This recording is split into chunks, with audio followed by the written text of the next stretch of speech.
intellect, strength for your spirit, balm for your heart. The Healing and Peace Show with Thomas Schmier, LMFT, where you get wise counsel based on sacred scripture, sacred tradition, and sound science. The Healing and Peace Show, your Catholic guide through the trials of life. Are you a Catholic single who wants to date in a Christian way, but has no clue of how to go about doing so in a world that can so very often seem un-Christian? Or you may be a parent who wants to instruct your children in how to approach from a truly Christian perspective. Either way, today's guest can help you. He's a Catholic priest in the Diocese of Maryland and the author of several books. Most importantly, as pertains to today's show, he is the author of the book formerly known as Christian Courtship in An Oversexed World. Father Thomas Morrow, welcome to the show. Thank you very much, Thomas. Yeah, and the name of the book now is Christian Dating in a Godless World, but it's the same book. Same book. And what was the reason for the change? I got a new publisher. Publisher, yeah. I kind of prefer the word courtship, but they were really insistent, so we went with Christian Dating. And how about the change from Oversexed World to Godless? Godless World. Well, that was, they had another idea that I thought was no good, so I put this one in instead, and they accepted that one. Yeah, that's how it is sometimes. Godless World, yeah. Well, I found you maybe 13 years ago, probably longer ago than that. And so that was back in the days when you would dial up for your internet connection. And I dialed up and there weren't that many websites out at that time. And I found cfalive.com, which I think stood for christianfaithalive.com. And I found great products, not just your book. And here's the one formerly known as Christian Courtship in an Oversexed World. But I found this great tape set. Do you remember this? Oh, yeah, we did that. Yeah, many years ago. And when you open it up, there's these cassette tapes inside of there. And I loved it. Right. And also on the website were all these little cassettes that I could purchase on topics like virtues and skills for marriage, divine mercy and Sister Faustina, the Mass Source and Summit, lust, enemy of truth and love. And, you know, this really fed me as I was a single, looking, you know, to discern my vocation and hopefully get married, which did happen. Are any of these lectures of yours available? Is cfalive.com still there, or how can people find these things? Well, yeah, we still have the website, but there are some. We did a courtship on tap, and I think that's available on our website. And some of our talks are available on YouTube. So if they put my name in, they can hear those talks. Do you have your own channel? No, we don't. You don't? Okay. Oh, that's great though. You can get it on YouTube. It's so much easier these days. So in the book, you talk about the four loves. Can you tell us a little bit about that? Yeah, it's important to understand because in English we have the same word for four different things. In Greek they have four different words. And the first and most important one is agape, and that's giving of self for the good of the beloved without conditions. And that's the way God loves us. There's no conditions on his love for us. He's always concerned for our good, no matter what happens. He's not going to reward us for if we're not good, but he's always going to love us and be concerned and always going to take us back. So that's the kind of love that a husband and wife have to have for each other. And that's what makes a marriage work, is always being concerned for the good of the spouse and working for that. And the second one would be friendship. Friendship is extremely important, but that's a human love. The first one is divine, and friendship is a human love. And it's usually based on sharing similar interests or seeing the same truth. And it's very important human love. In fact, the Bible speaks very profoundly about the importance of friendship. And then there's emotional love, eros, which is not what Freud said it was. Eros is a desire for the good, the beautiful, and the true in the other person. It's a desire, but it's for myself, though. It's for me. It still can be selfish, but it's better than just a desire for sex in another person. That's different. And then let's see, we have agape, we have friendship, we have eros, and we have affection. Affection is extremely important in courtship and marriage. And in fact, what I do recommend in the book is that couples are able to share affection without having sexual activity. And if they do that, their marriage will be that much better because they will be trained in affection. And a lot of married couples do not realize that affection is a beautiful language of love in itself. Yeah, I agree with you totally. This is what I see as I do therapy with some couples, is that if the husband is affectionate towards the wife, then she thinks, oh, he wants sex, because it's always connected to sex. Yeah, and that causes trouble. Right. Yeah. So practice. And actually, a number of married couples, married wives, I was talking to once, and I said, if I were married, I would want to share affection with my wife. And the ladies, and these are daily communicants, their husbands, some of the husbands were daily communicants. And they said, oh no, Father, when they get affectionate, we push them away because we think they want to have sex. So that's an impoverishment, because affection is a beautiful language in itself. I agree with you. And that was a big understanding for me, when I read your book, was about storge, the I think affection, yeah. Greek That's word. the right word. That's a Greek word, yeah. And so that's something I hadn't known before then. And I used to think if you're dating, one person sits on the couch, or and someone else sits in a chair, and you don't touch at all. And so to learn that affection was good and to hear it from a priest was a big deal. Do you have some examples you can use, maybe from your book or from your talks, of how people can go about doing this while they're dating? Yeah, John Paul II, by the way, has virtually the same thing to say in his book. And I do quote him quite a bit in my book, in his book, Love and Responsibility. But okay, lots of hugs. I encourage couples that are going on a date to hug 3 or 4 or 5 times during the date. And they can hug 2 or 3 times in a row if they want. But I recommend only a little bit of kissing, maybe goodnight kissing, standing up, less than a minute, and not heavy kissing, not these heavy, but very sweet, tender, gentle kisses. And the women, I mentioned that to a group of women once. They said, "Father, we like that. Are there any men to do that?" And I said, "Well, no, you may have to train them, but men are trainable. We are trainable." So affection is so important. And I find, I ask couples, do you guys hug each other, you and your spouse? "Oh no, he doesn't hug me." I said, "Well, he's Sicilian. Sicilians are supposed to be very affectionate. He should be hugging you several times a day."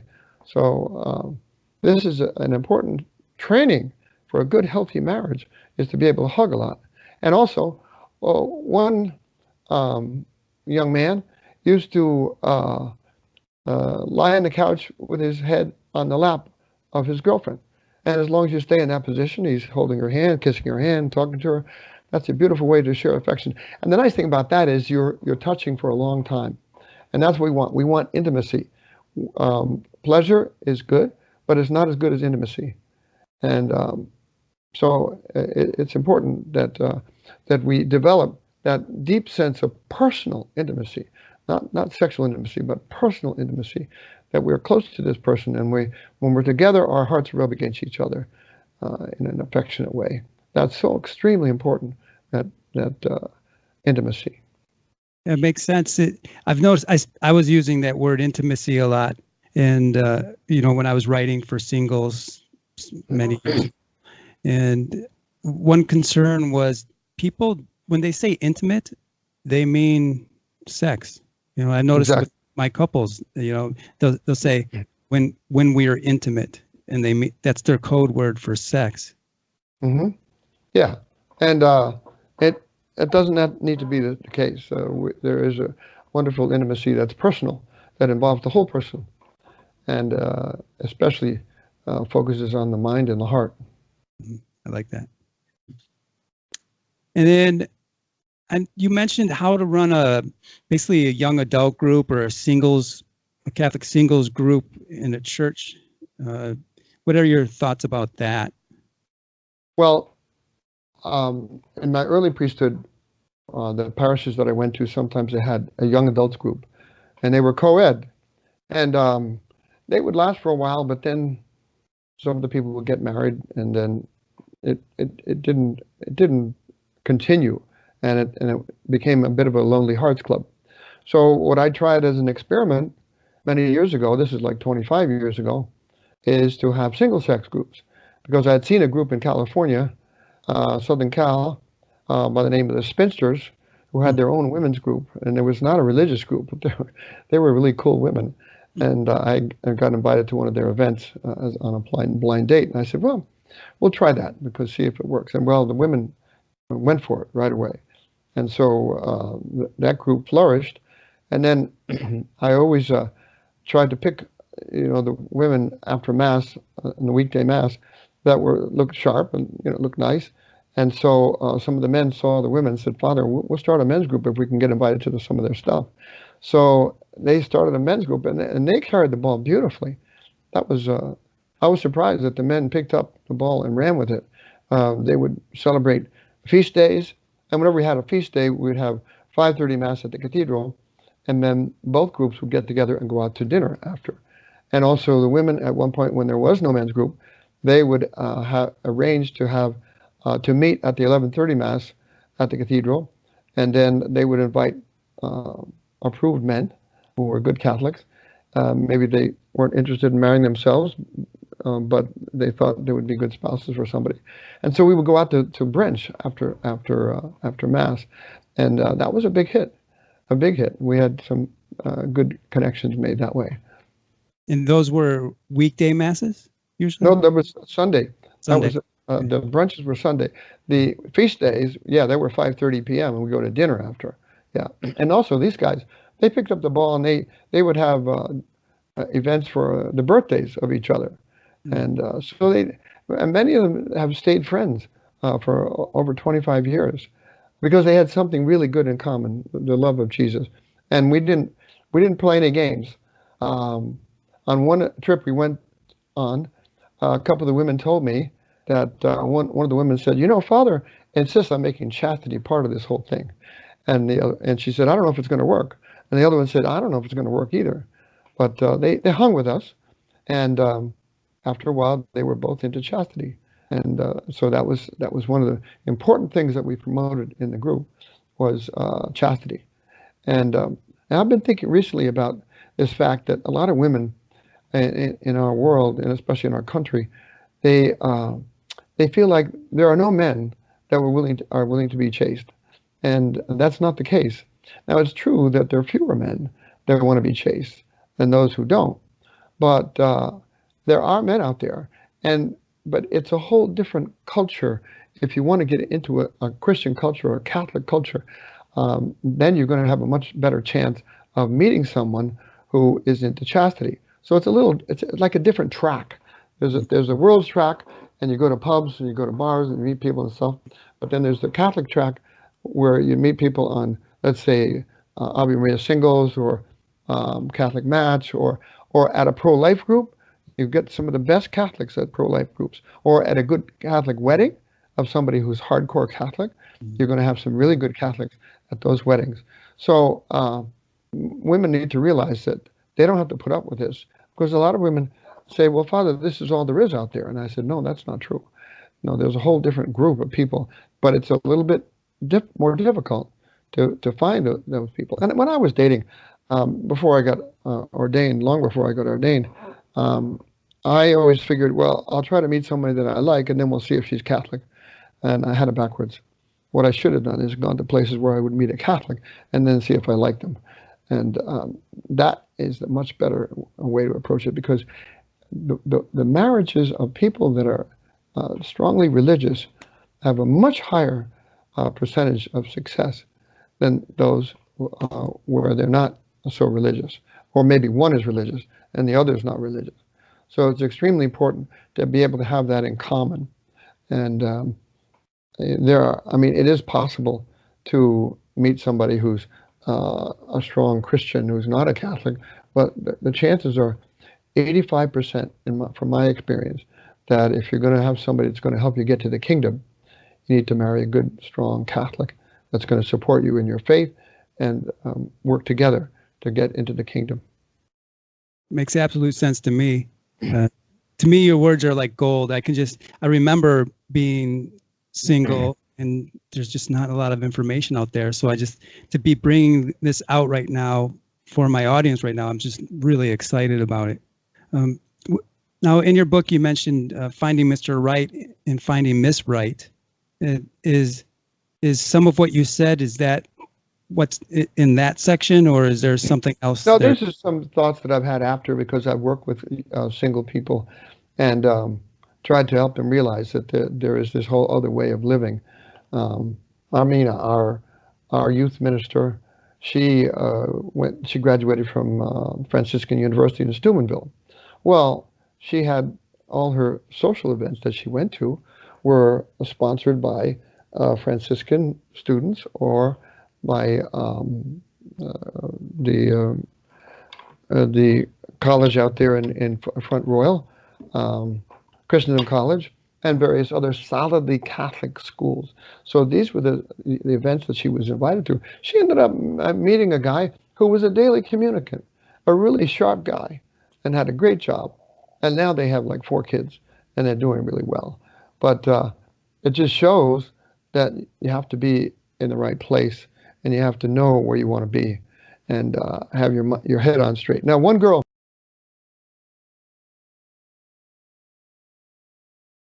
young girl, in New Jersey, she went on one of the dating services, and she put in her profile, "I would like you to read this book, Christian Dating in a Godless World.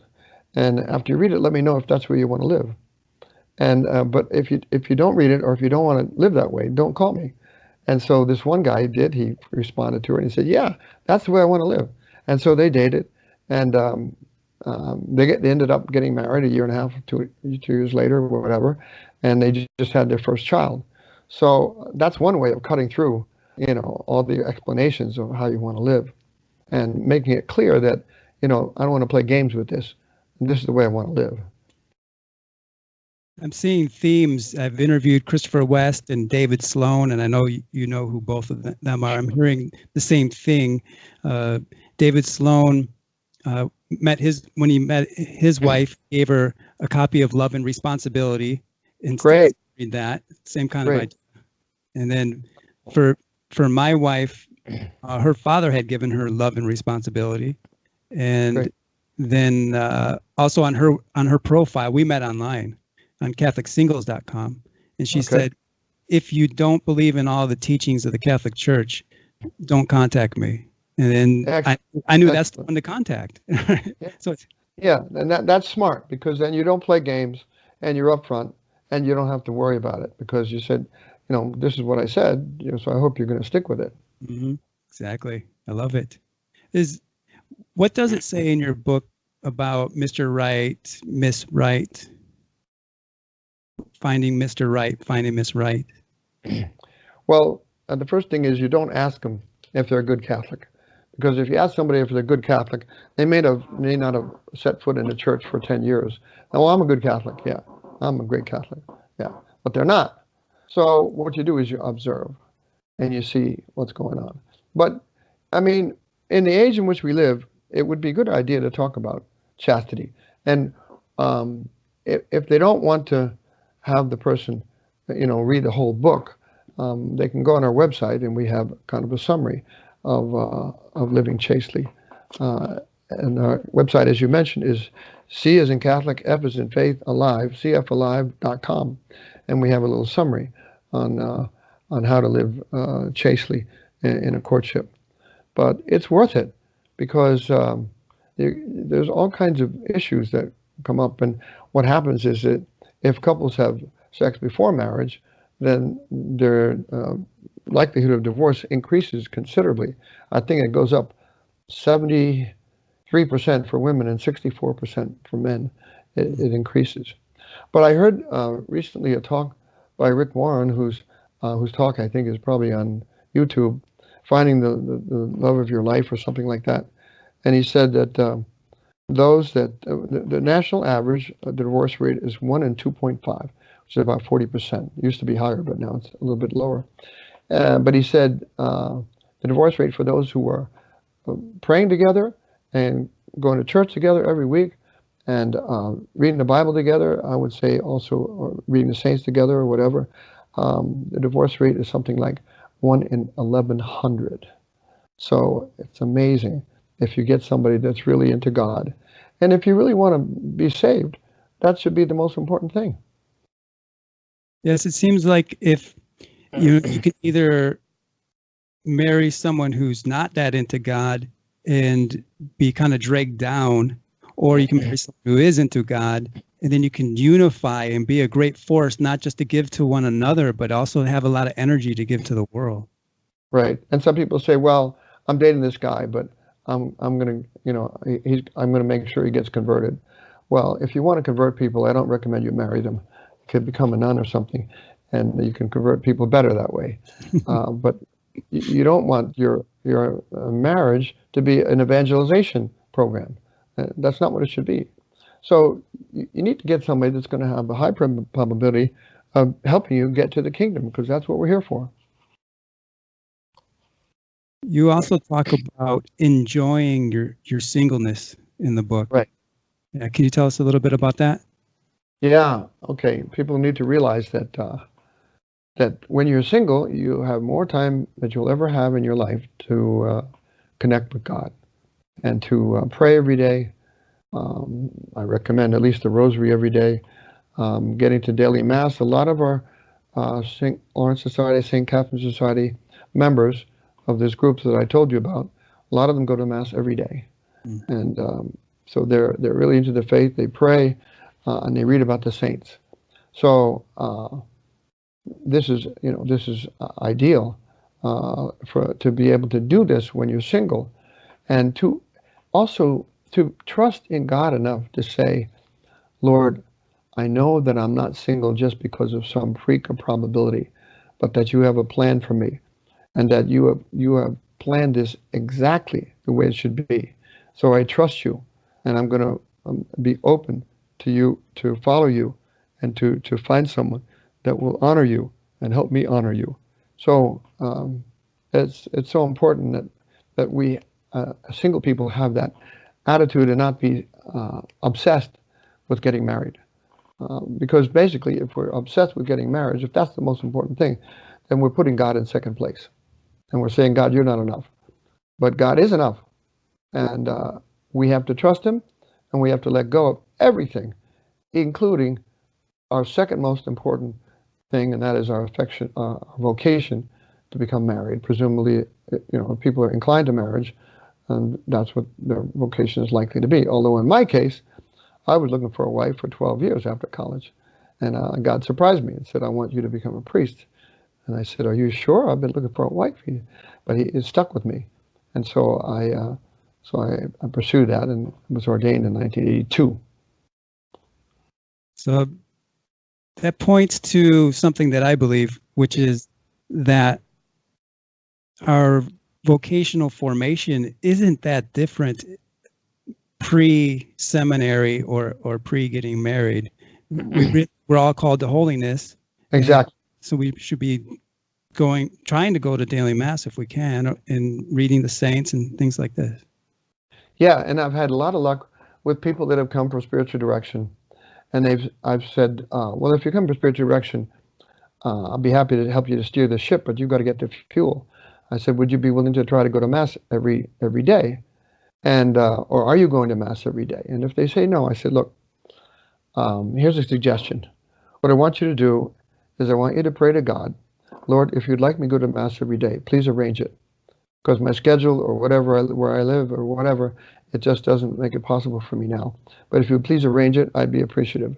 And in almost every case, within 1 year, their job has changed, their residence has changed, and they're able to go to mass every day. So that's the kind of prayer that God likes to answer. And it's a very simple prayer. And you don't even have to say, I want to go to Mass every day. You say, if you want me to go to Mass every day, please would you arrange it? And things get changed. God works that magic for us. Thank you. That's a good idea for me. I'm going to pray that prayer. Absolutely. I like it. And it's thy will be done. You know, That's you it. open it up if you want me to go. Yeah. Makes Mass is the highest thing we do as Christians. Yeah, I noticed, I have a tape of your lecture, the source and the summit. Is that kind of related to what you're talking about? Yeah. The Mass is the source and summit of the Christian life. Yeah. It's, it's way off the charts. I'm so glad. Go ahead. Yeah. I'm glad to hear that from a priest. When I was discerning which vocation to go into, I was thinking basically that what makes a priest different than a lay minister, and to me it's that he celebrates the sacraments, and with the Eucharist being perhaps the most important sacrament, it's kind of hard to rank them.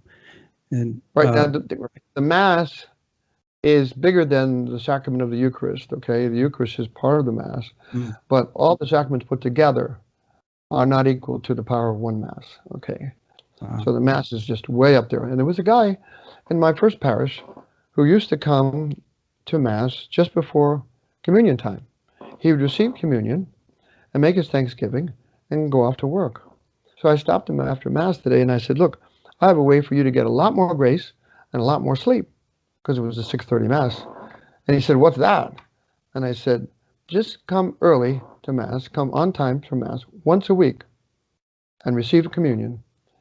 And the rest of the week, sleep in. You'll get a lot more grace that way than if you come and just receive communion at Mass every day. So I think he did that. So Mass is just way up there. There's something about the liturgy that's more powerful than just receiving the Eucharist. Exactly, because it's the sacrifice of Jesus on the cross offered in an unbloody way. And there's nothing more powerful than that. That's the most important thing ever to happen in the history of the world. Well, if we want to know the meaning of life, I think you're the man to talk to. There you go. Now, I want to say something about women, okay? Because the sexual revolution has hurt women more than men. Women get pregnant. Men don't get pregnant. Women are more heart people. They're connected to their heart. So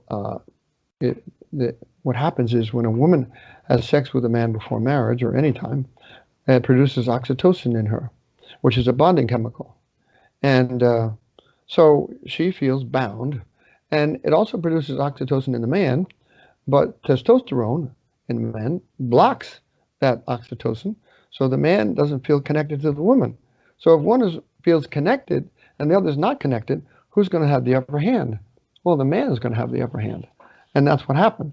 And the feminists did a great job in identifying the problem, saying that men were treating women badly because they were able to, because the women had oxytocin and the men didn't.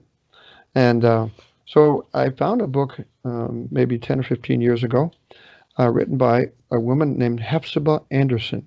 The name of her book was Chastened.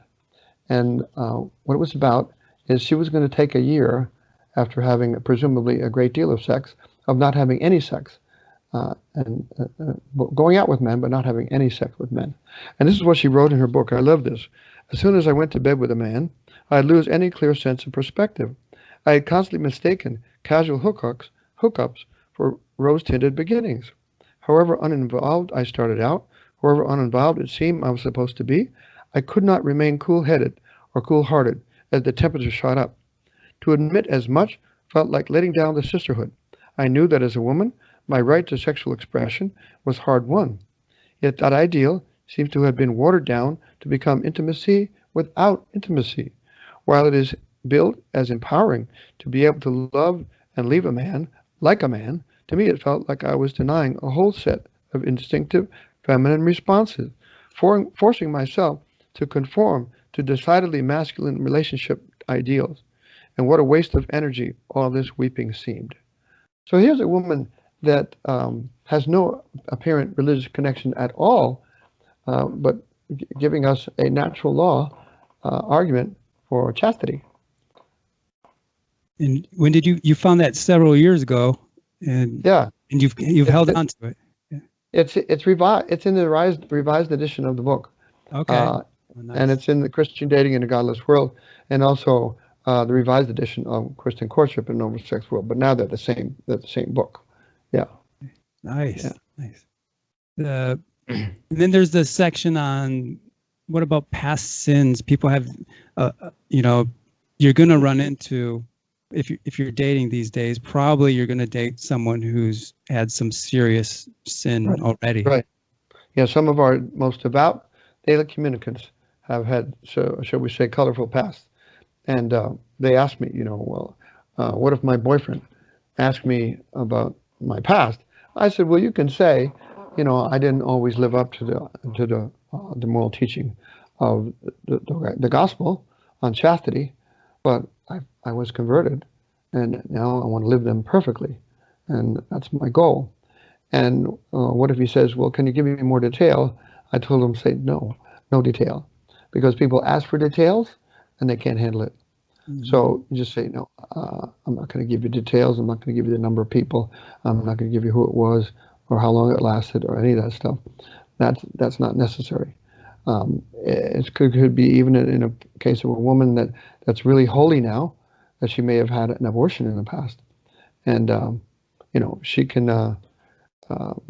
she can allude to the fact that, she didn't always live the gospel teaching, and she made some huge mistakes. But if he asks what the mistakes were, say, no, I can't tell you exactly what the mistakes were, but just use your imagination. So. Yeah, it makes sense. I've come across just because I specialize in, so I am a Catholic therapist, if that's not obvious. And so Catholics tend to come to me. So you could say I specialize in treating Catholics. And I've run into a certain kind of obsessive compulsive disorder where someone's not certain about their vocation, or they're not certain they're dating the right person, whether or not they should marry them. But not just a normal uncertainty, but there's an obsessive quality. Yes. Right. Yes. And we see a lot of that nowadays. And that's why I actually have a prayer in my book for the single Christians, saying, Lord, I'm convinced that I'm just following your way, and this is not an accident, that I'm not married yet. So I'm going to stay with you and let the chips fall where they may, but you're the most important person in my life. And if I don't get married because of that, so be it. But you're always going to be the most important person in my life. Well, if you say that, you're going to be a much better candidate for marriage. So you're helping yourself that way.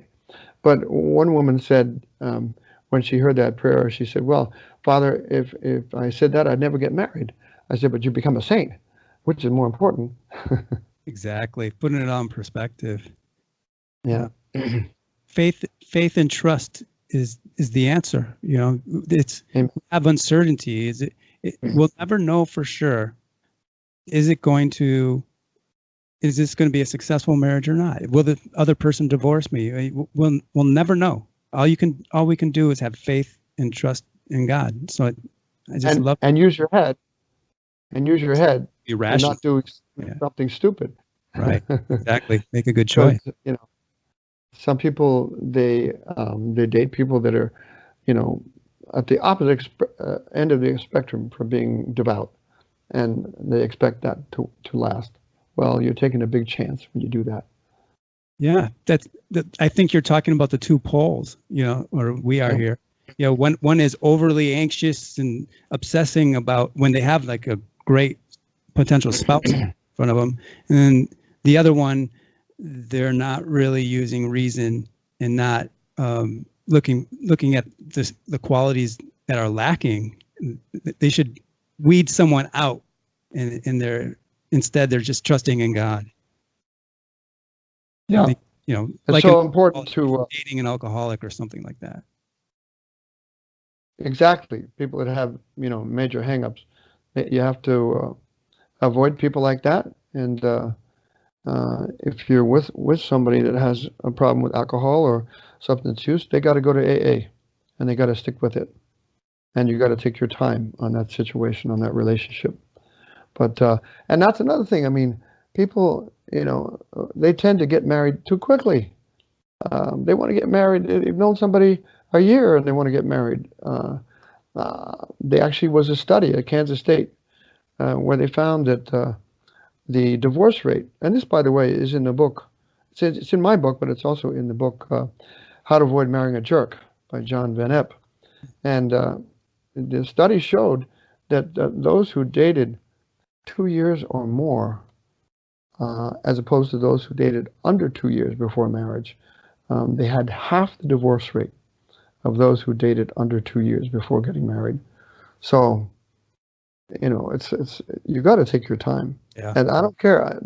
People say, well, a woman says, well, I got my clock that I have to worry about.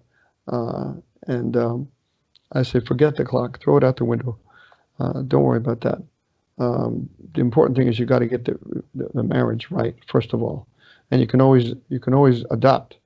My nephew and his wife, they both adopted a couple of children so far, and they're very happy with them. Yeah. And adoption is a good option.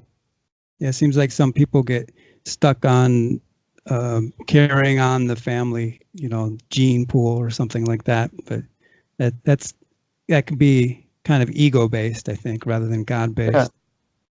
That should be number 27 on the list of important things. Exactly. Yeah. And now I was talking to one girl, and she was dating a guy. And what happens is that when people convert and really want to live for Christ and really want to live the Catholic faith, well, they can't just stick with the friends that they've had before, because they're going to pull them in a different direction. Now, they can still keep their friend, but they need to find a lot of new friends that are going to support them in living the faith. And the problem is that some people, they clue into the Catholic faith, they want to live it, but they still have their old friends, and they haven't developed any new friends. And so that's one thing I tell them, is that you got to develop some new friends if you're going to be able to live the faith. And also, another point that is not in my book, but it's in Van Epp's book on How to Avoid Marrying a Jerk, is that you got to look at how this person treats his or her mother, his or her father, their sisters, their brothers, their waiter, the dog, whatever. They got to see how they treat others. And if they don't treat others well, other members of the family, that's a big red flag as to whether they're going to treat the spouse well. Because as you know, if you've done marriage counseling, and I know you have,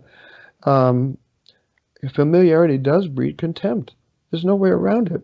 When you're close to somebody for a long time, problems come up. And, you look over and you sometimes say, wow, I don't like this person. But then you realize that you made a commitment to love the person, and you pursue that love. And if you pursue that love, then the attraction builds again. But it's important to meet somebody that has been able to have a good relationship with their family, because that's an indication of how good they're going to be with their spouse. I'm going to shift gears here. Do you have any advice for someone, and this isn't really from the book or anything, but I'm just thinking about all the single listeners out there, and some of them are just trying to figure out, am I called to the religious life or am I called to marriage?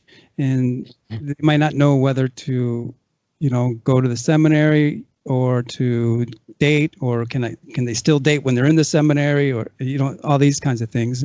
What kind of advice do you have for them? Okay, well, first of all, if somebody is on the fence, they don't know which one to do, and they're in a position to date good people, then I have no problem with them dating at that point, because they're still asking, what do you want me to do, Lord? And I dated, until I was 33 years old, and I didn't feel the slightest pull toward this, becoming a priest at that time. And but when I did feel the pull, it was strong, and I was ready to go. But so I do recommend somebody that's on the fence is to date, be free with dating, but also be praying for their vocation. I prayed for almost 3 years that God would show me my vocation, which I knew was to get married, and I was very mistaken. But at the end of those 2.5 years, he showed me what he wanted, and I was vague enough in my prayer that was a good option, and so I went with it. But a lot of these folks are going to pray for the right spouse and pray. Even some people recommend they fast for their future spouse. Ephesians 5, I think, is on the internet, where you can go and see how you can fast, do fasting and prayer for your future spouse. But have that in mind and make it very spiritual to keep this, to work on and don't compromise. I recommend people that have high standards and don't lower your standards, but moderate expectations. You're not going to, marry Teresa of Avila or somebody like her. It's not likely to happen. Although I'm sure she would have made a wonderful wife. What standards? So these high standards, what are there 5 of them, or like what are the standards? Yeah. Well, you want to marry somebody that is regular going to mass, regularly going to confession, regularly praying every day, at least 10 or 15 minutes, maybe more. That again, as I said, that they treat their family members well. They don't have any major hang-ups. One girl, the guy she was dating, it turned out he was an alcoholic. And I said, well, why didn't you postpone the wedding? Now you actually knew it before you got married. She said, well, I didn't want to, put it off or whatever. But that was a mistake, because if a person's an alcoholic, they need to be going to Alcoholics Anonymous and going regularly for a long time, and plan to go for an even longer time. There was a woman in our parish years ago who was going to AA, I don't know, 2 or 3 nights a week, and she has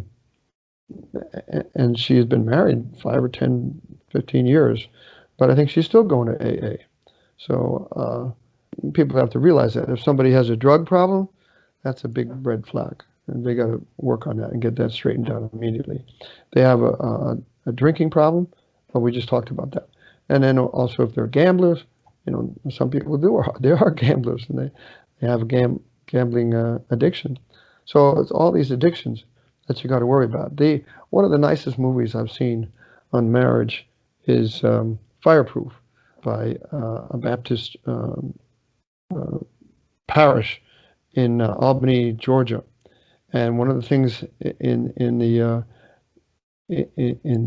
recommendation of the father to the son is, well, if you have any addictions, you got to get rid of them.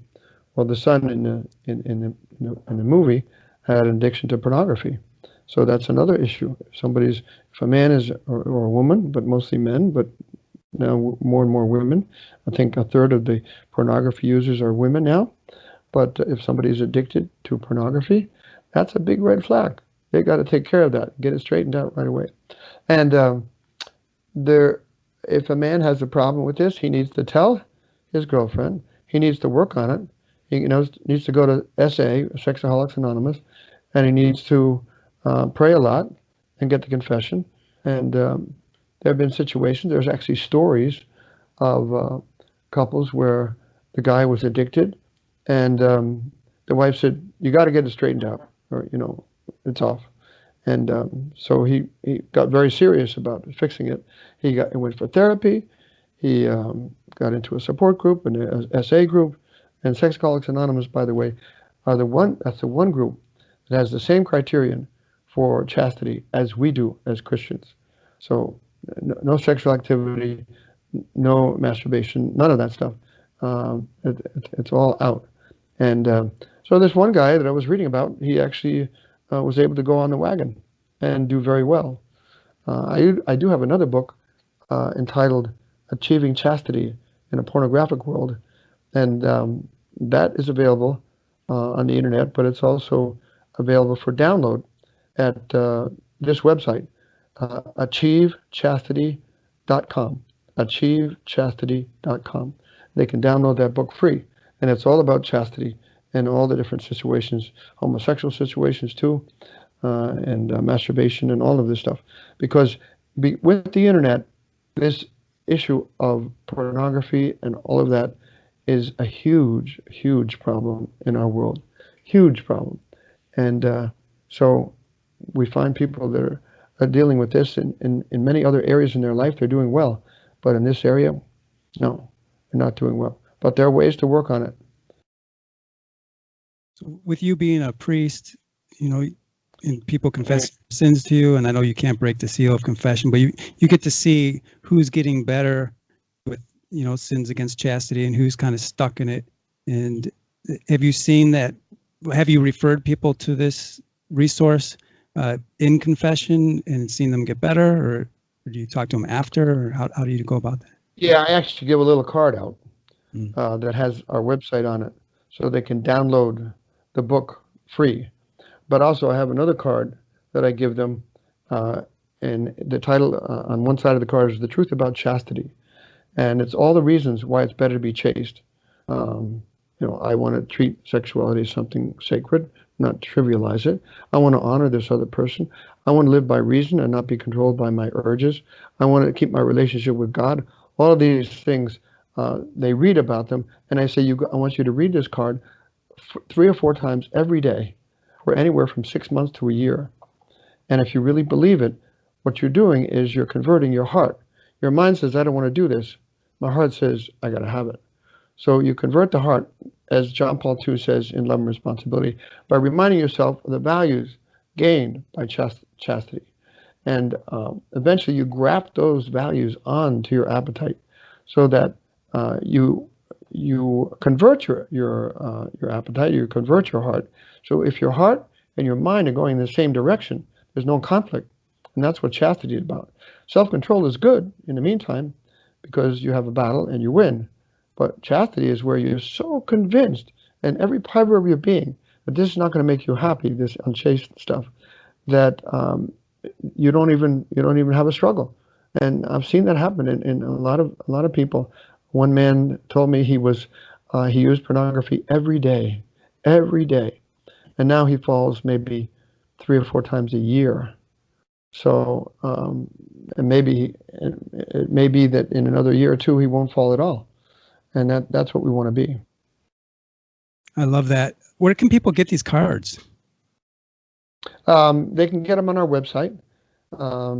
It's I forget. I think resources and under cards under faith or whatever, or leaflets, and I think the cards are very inexpensive, like $10, $100 or something like that. We don't charge shipping anymore, so everything is much more accessible. But also what's on the card is in my book that they can download from the internet, Achieving Chastity in a Pornographic World. When you came out here to speak, I took donations at the door, and that helped pay for your flight. And I felt guilty all these years because I didn't give you a stipend or anything, sent you. No, I'm not into that. That. I know you do it. I have come to realize that in our ministry, the more things we give away, like in confession, I give books away in confession, all right? Several of my books, depending on what the person mentions. And I buy 20 copies of Fireproof at a time to give out in confession here and there. So we found that the more things we gave away, the more donations we received. So it's not an issue, not an issue. And if people tell me, that we want you to come and speak, what's your fee? I say, I don't have a fee. Just make a donation to our ministry and whatever you want. That's all. Where can people do this? Do you have a foundation or something along those lines? Yeah, it's CatholicFaithAlive.com. And there's actually something on the website where people can make a donation. So, yeah.